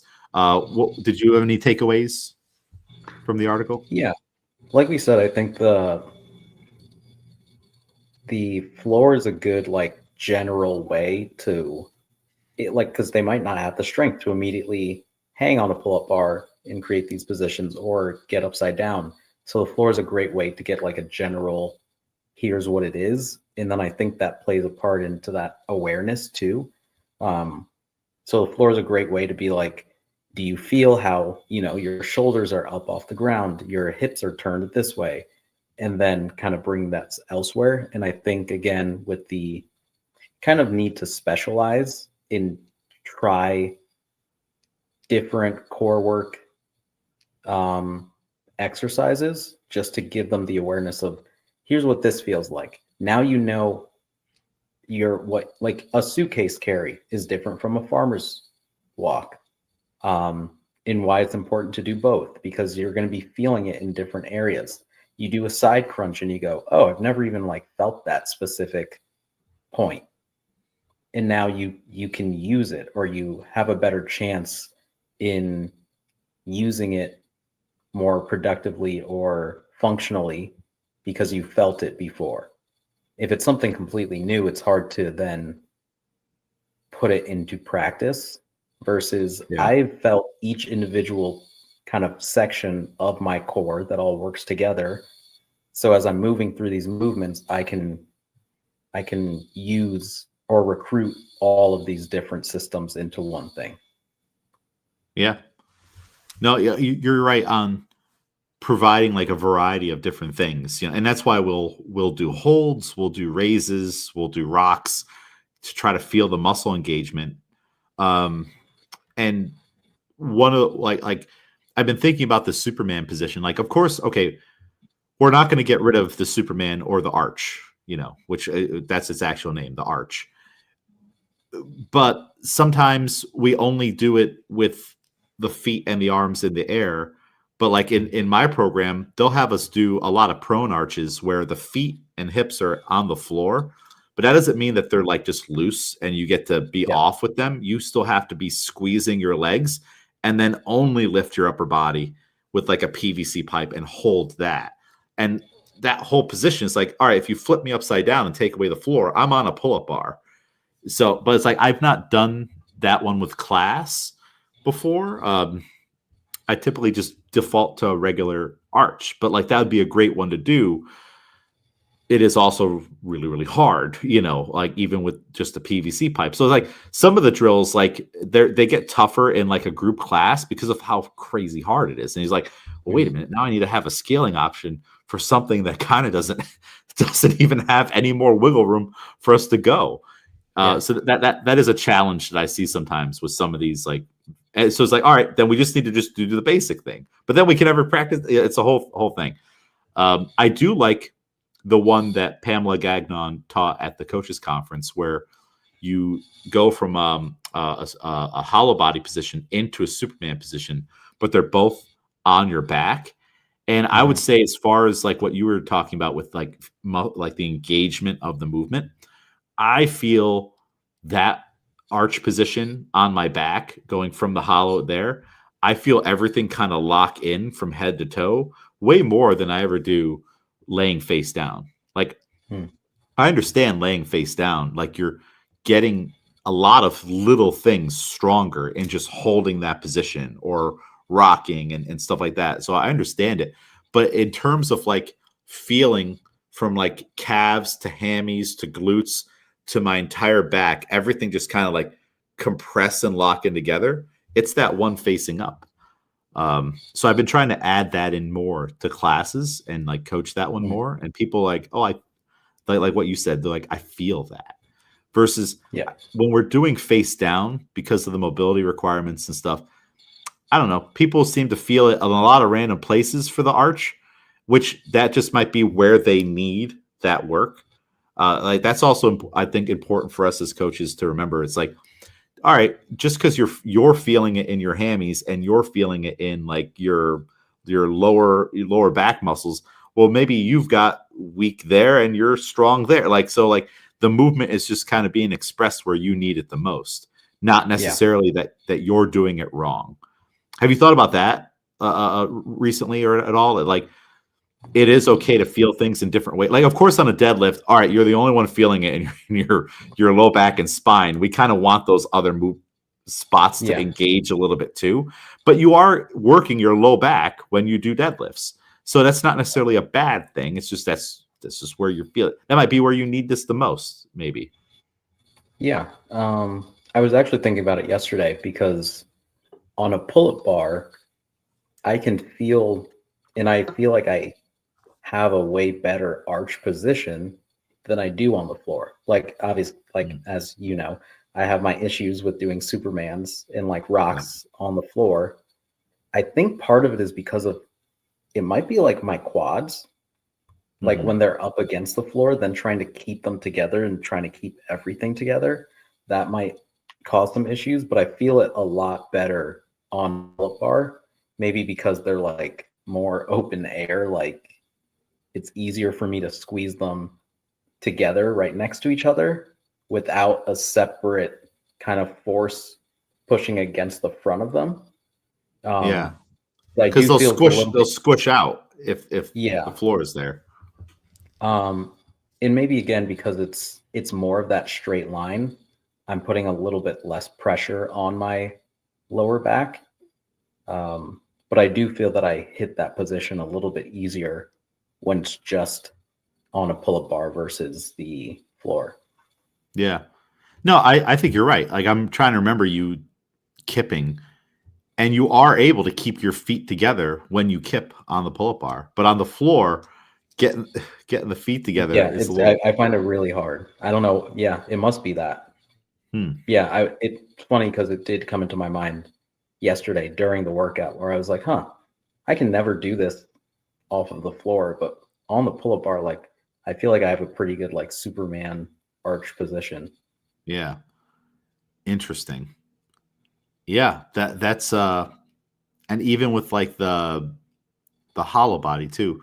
I wonder if it's like a like if you were to like, all right, no, but see, like you should be able to naturally get into that position, Yeah. not like, all right, let me move my leg, let me move my Hmm. stuff, like that's yeah, that's interesting. I would like to talk to. This would be something because we've also seen this with a lot of people in barbell club. You know that it's hard to get feet together if you have big legs. I would like to. That I think if next time I'm in like a gymnastics seminar type situation, this is one of my questions. I'm like, hey, how like it? So they can do it hanging, but not on the floor. Does it even Yeah. matter? Do you even care? And if they're like, nah, it don't matter. All right, fine, fine. Then Right. we won't harp on this anymore. So yeah, but if you do the other one too, the hollow to Superman, your feet are together, Hmm. Yeah. Maybe. and that's even closer to being. So you're not face down; you're arching up. Yeah, it is something about that face down position, but yeah. Well, the back to this article here, they wrap it up with how do you kind of like rectify all this on like making sure that all the core work that you're doing from the floor applies in the right way to the stuff that you're doing for the main movements. And it's just like we mentioned already, position specific core work. It's like getting in the hollow body and Superman through working on kips or being into a handstand and trying to find it up against the wall and different things. They say right here the shapes that matter the most, the hollow and the arch, show up in every drill that we teach. For them to transfer, they have to be trained under those changing demands. of all the different, levels of support and orientations. And so we just need to get more practice there. It's like, all right, we did our floor stuff. Now we need to maybe do, instead of one set of kip swings, let's do even like 3 sets of 5, just trying to feel these things out, so people's grips don't fatigue, or even do a couple sets of 10. Maybe even doing pausing, like you were like, all right, Superman, you try to pause there in the pull-up bar, and then on the pause in the hollow. It's actually like, it's a hard drill, but you can see right there people trying to do too much. Yeah. And so like that's one where it's like, oh, this is going to be really, really subtle, like just little kind of crunching back and forth on the pull-up bar, or spending time practicing those things in the workout, kind of like we've talked about way back on, like, okay, I'm going to do, hold a handstand and then do my dumbbell presses. Just being a little more creative with the gymnastics work and trying to build the position, because we can still build and work on these things in the Metcons. Not all the time, but sometimes. Like yesterday would have been like, during the Lou, would have been that's not a good time to do this, Right. But other workouts that are going to be a little longer, or something like that handstand workout, it's like, yeah, how about we inch across the floor in a different way. Well, have you any other thoughts, Miguel, on this article, or maybe how you're going to try to apply this kind of differently to future classes, if at all? Yeah, I think it's important to do specific to the movement. And I've been thinking about this overall. We've been talking a good amount, I think, in the past about almost simplifying like the general warm-up as well. And today I was able to do some like, okay, we're going to do these moves. Focus on your core here, because when you're pressing in these strict handstand push-ups, it's going to be this. So it'll be easier for me to almost recruit that later on and say, do this tucking like we were doing in these movements before, because that's also like core work, I think, is a good way to like general warm up as well, because again, these positions show up in every movement. And I think there's enough different areas of the core to work that you can kind of add core work into any general warm up in a way to almost like a specific warm up for movement you're doing later on. Yeah. Now, what was your warm up today? So with because I was maybe going to do some strict like seated dumbbell presses for a scaling option. So I had one dumbbell and then split squats, and then working on like keeping everything tucked, dropping that back leg straight down. So like core, engaging that and trying to keep everything just in one line, and then just some single arm, like slow paced presses to keep everything kind of tucked again as you're bringing it up and down, similar to that strict handstand push-up movement there. So just a few rounds through of each side, and then getting that strength and knowing what it's like to like tuck in the abs and keep everything kind of in that position. Yeah, that's great. And it's a good use of your time and their time, right? To work on those things. And it's kind of like, if you look at the CrossFit warm up, it's overhead squats, it's GHD, hip extensions and sit-ups and pull-ups and dips and some stretching. But like those, like you're also practicing those skills. Like you want those skills, so you have to do them. And you might modify that to be, low bar pull-ups, and they're strict to start to build up the strength. You're warming up with safe, universal, functional movements to do your safe, universal, sound, functional movements in the workout. Like you don't really need a whole lot extra. That other stuff is just like, it should be very complementary, very actually it should be supplementary, right? So if we think about it, like doing a lot of extra stuff with like like specialized stretching or band drills or things like that, that should be like protein powder. It's supplementing like very, very lightly all the other whole foods that you're eating. And pull-ups and dips and the main moves, those are like your whole foods. And then you have like other like little snacks that are like, all right, kick up drills and specific core work and stuff like that to make those things better. And they'll do very, very well in the specific warm up, and they'll do very, very well in the warm up. Or you could even incorporate them in some complementary way in a Metcon. It's like, okay, you have to do 5 rounds. You're going to do a 10-second handstand hold and then do your 15 dumbbell presses. You're working on your upper body pressing, and you're also getting 50 seconds in the handstand.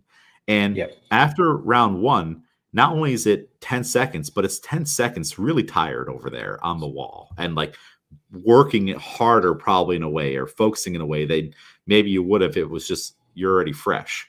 So it kind of changes the demand on it differently. Even a hang would be a great thing to do. Hang from the high pull-up bar, then do ring rows. All right, like that'd be a comparable way to do it. But yeah, I think it's good that we try to warm people up in ways like, of course, you want the order operations to be like, all right, start with the gentlest exercise, maybe start on the floor, and then build up to things like your kick up exercise is like the third one after you've already done a bear crawl and other things to start to move your body around. But yeah, I think this it's a good direction to take our warm-ups in, and it just gets athletes also more time to practice things, and us also more time to coach things. Maybe you have like a little warm-up that's like involves handstand walking. All right, well, if someone can handstand walk, they might just practice some kicking up and go, or other people practice 5 kick-ups. Like you're doing one of the two. You're gonna handstand walk, or you're gonna do 5 kick-ups the way I'm showing you right now. And then you might have some athletes where you're like, all right, Maria, kick up across the room, like take it traveling a little more, like, because this is too easy for you, this one. Yeah. I was joking around with her because she can do cartwheels. I'm like, we could also do cartwheels, like 50 feet cartwheel back and forth. But what's funny is like that'd be too easy. She's really good at cartwheels, and it wouldn't have got her the way the other one did. Or there's more of a pause in there. Although I do want to experiment with the cartwheel, just because I think you can have her do them up against the wall. Yeah. Yep. Like she should be able to do them in a straight line, that she shouldn't kick the wall. If you had her do them like up against the wall, that would be very hard. The cartwheel? Yeah. Oh, that was like one of my drills for when I wanted to get better at handstand walking. They had me start off with do a cartwheel up onto this mat. Mm-hmm. Like I would start literally up against the mat, like nose to it, and I should be able to do the cartwheel, land on my hands without like kicking or bumping into the mat at all. So she could probably do cartwheels up against the wall. Yeah, I bet she definitely can. We should find out. We'll find out soon. I've been thinking about this with the warm-ups and stuff too. It's almost a shame that like handstand walking doesn't come up that often, in the programming. And it's like, if you look at a week's worth of programming on any given week, you could probably fill in a lot of like gaps in like general warm-ups that would actually like help to build up skills for things that like we're not even working on right now. But it's like, well, hey, I'm noticing the last 3 weeks we haven't gotten on our upside down on our hands at all. And but it's like you can still add those into the general warm-up. We're like, all right, Monday, Wednesdays, and Fridays, I'm going to pepper in some handstand holds into my warm-ups, regardless of what we're doing. And it's funny because most of the time it will add up or match up. We're going to do, all right, we're doing snatches. Great time to get upside down on a handstand and warm up those shoulders. We're doing presses, push-ups. Great time to do the handstand stuff, So just like doing your warm-ups like that and looking at like what is not going on in the programming, I think is a good way to pepper it in and not overwhelm everybody. But then when it is time, it does pop up. it's not like a novelty where it's like, well, we're not going to do this again for 6 months, so I'm just going to kind of coast through this. Instead, it's like Miguel has me work on these all the time, you know, because there is a lot of things that kind of have gone away that we just don't see that often. I don't know why.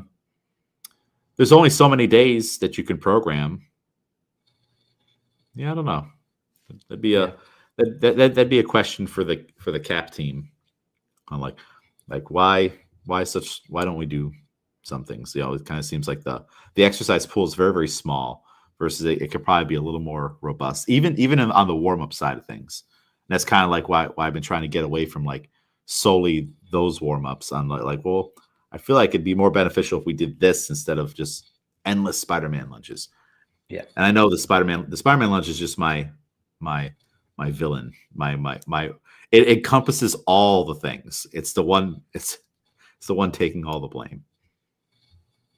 But any other thoughts, Miguel, on this whole topic or anything that we've talked about so far? No, not really. I think we pretty much covered it. Yeah. We went a lot of different places today. Weightlifting, CrossFit. Back to the 70s and 80s. Cool. Well, good talk. It's February. It's a new month. We kind of all in January just kind of went like through a lot of foundational stuff. And this is kind of foundational in a different way, you know, that core work. We had to stop by the gymnastics sliver of the hierarchy at least once like this. Yeah. Even though it's funny how we were going to do that, but boy, was it a weightlifting heavy discussion too, you know. Because weightlifting hasn't had its too much of a spotlight, but cool. Well, Miguel, where can people follow you? At Couldn't Be Miguel on Instagram. Couldn't Be Miguel. Come to Albany CrossFit Sunday, 10 a.m. Get coached by Miguel. Awesome. Follow me at James A. McDermott, Barbell Strikes Back, Albany CrossFit Barbell Club, and that's pretty darn good. That's enough of them. Oh, wait a minute. I almost left instead of ending the stream. Wrong.